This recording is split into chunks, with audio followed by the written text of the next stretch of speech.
Vamos lá, bora falar aqui da situação do Rio Grande do Sul. Eu tô abismado, chocado, estarrecido com uma declaração do governador Eduardo Leite. Ele deu uma entrevista para a Folha de São Paulo e ele disse, vou relatar de maneira objetiva, porque se eu for opinar vai ficar feio aqui. Ele disse, nós tínhamos estudos prevendo, mas o Estado tinha outra agenda. Por agenda, eu entendo prioridade. Beleza. Essa é a declaração. A gente vai ouvir ele dizer mais ou menos com essas palavras já já. Antes disso, eu quero pegar um material aqui do meu querido Leandro Demore. Olha a situação dos agricultores no interior do Rio Grande do Sul. Rapidinho. Lá embaixo. Ele está ensacando silagem para trazer para cima para as vacas e para os porcos. Hoje foi, né? Para não morrer de fome. 200 e poucas gramas por dia, até o técnico anterior pediu. 200 gramas por dia para não morrer de fome. Que não é o que eles precisam comer, muito menos. Né? Eles precisam comer 3 quilos, 2.800, 3 quilos por dia. Isso aqui é o último estoque de alimento para os animais que vocês têm, esse aqui? É isso aí, daí foi. Se acabar? Daí não tem mais nada. Acho que é o suficiente, eu não tenho Teobaldo. acesso para... Senão os animais morrem tudo de fome. Faz dias que está sem comida aí? 16 dias.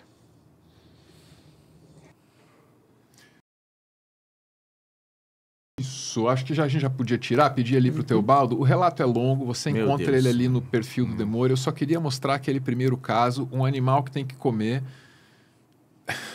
Enfim, está comendo 10% do que precisa, né? A água baixou, era um monte de bicho morto. Não quero mostrar as imagens.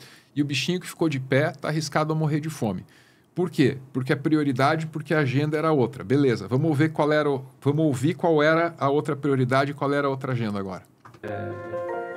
Bom, você tem esses estudos, eles de alguma forma alertam, mas o governo também vive outras, né, pautas e agendas. A gente entra aqui no governo, o Estado estava sem conseguir pagar salário, estava sem conseguir pagar hospitais, estava sem conseguir pagar os municípios. Né? A agenda que se impunha ao Estado aqui era especialmente aquela vinculada a restabelecimento da capacidade fiscal do Estado para poder trabalhar nas pautas básicas.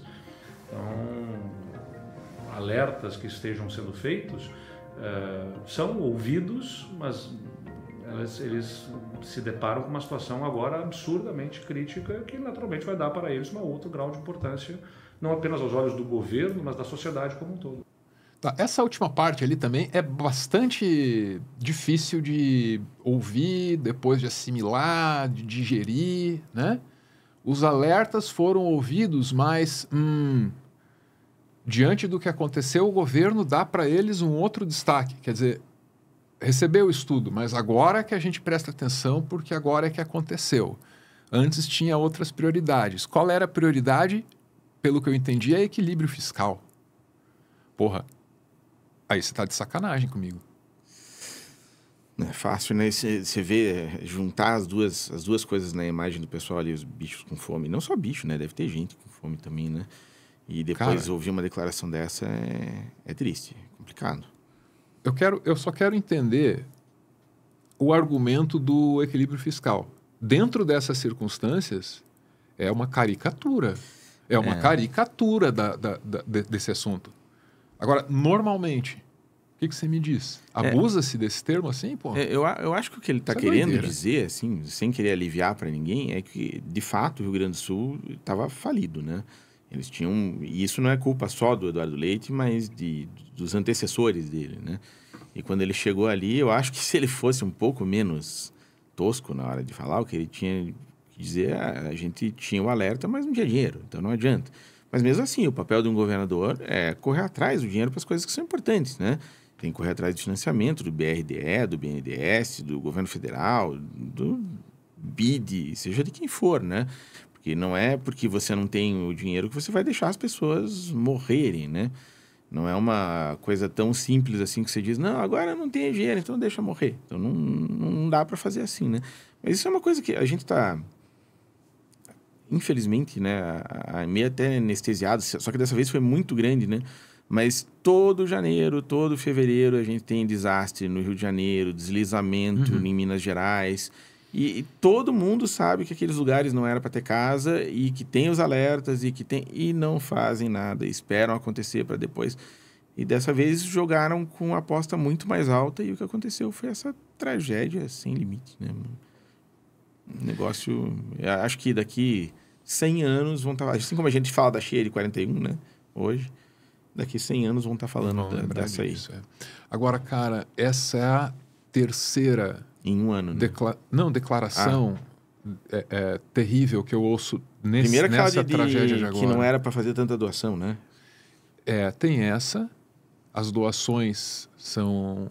Como é que é? Podem, não que eu esteja reclamando, mas as doações também têm uma consequência aqui para o comércio local. Isso. Era alguma coisa nesse sentido. Isso me deixou abismado, né? Essa que nós acabamos de ouvir agora é o segundo exemplo. E o terceiro vem do prefeito Sebastião Melo, concedendo uma coletiva completamente desinformado. Como é que um sujeito que não tem uma informação sobre uma catástrofe dessa convoca a imprensa local? É até um ato de desrespeito com a população. Primeiro que o prefeito tem que saber, né? No meio da coletiva, ele me diz alguma coisa como... Pois é uma coisa até que a gente tem que afinar, porque eu tinha que ter sido o primeiro a saber que a bomba estava desligada. Eu concordo que ele tinha que ter sido o primeiro a saber, mas é constrangedor ele ter que assumir que não foi o primeiro a saber de público daquele jeito. Pois, Galindo, não sei se você viu a coletiva por inteiro. Não, essa eu não vi. 5 minutos depois, prefeito, estamos avisando aqui agora, acabamos de desligar outra casa de bombas, tá? Então, ele foi reincidente ao vivo no erro, na desinformação. Quer dizer, eu imagino que do outro lado o pessoal tem que... o prefeito reclamou que a gente não avisou, meu Deus do céu, vamos avisar agora. Nem que esteja no ar, vamos falar. Isso. Então, é realmente um espetáculo de improviso, de enjambração, de gambiarra. Em dado ponto da história, e isso não é brincadeira, cogitou-se usar blindado do exército para escorar a comporta estourada. Alguém vai me convencer não faz menor sentido, de que isso é protocolo de contenção de cheias? Vocês estão de brincadeira comigo. E sem contar que o que eles não fizeram, né? Que o plano do governador era destruir o muro que protegia ali o propósitos turísticos. O muro está muito feio, está atrapalhando, então tem que tirar. Imagina se alguém diz isso em Amsterdã, por exemplo, assim, né? Prendem o cara na hora, né? Aqui o cara se elegeu. Eu fico um pouco abismado de ver isso, assim, né? E vejo também esse aspecto informacional dessa tragédia, Galindo. Acho que isso é importante tratar contigo, que são essas fake news. Sim. E eu percebo nelas um eixo temático. Todas elas levam à ideia maior de que o Estado não precisa existir, justamente no momento em que ele se prova necessário, porque prevenção e a contenção de uma tragédia coletiva só pode se dar no nível coletivo.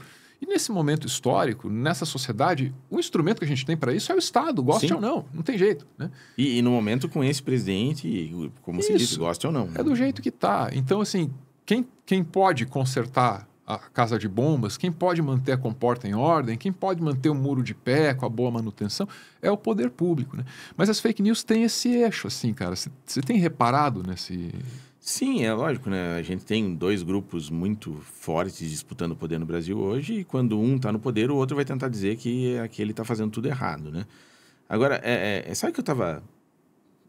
Vou contar uma pequena história. Manda ver. Quando eu fui... A gente tenta entender os outros, né? Eu acho que você e eu temos essa mesma característica. Mesmo quando a gente não gosta das pessoas, a gente tem que tentar... Eu quero entender a motivação. O que está por trás daquilo. Até para saber com quem eu estou lidando. Quando eu falei com o deputado Paulo Martins lá atrás, que é um deputado aqui da direitona, né, do Paraná, ele é um dos defensores do Mises, né? Aquele movimento mais Mises, menos Marx e tal.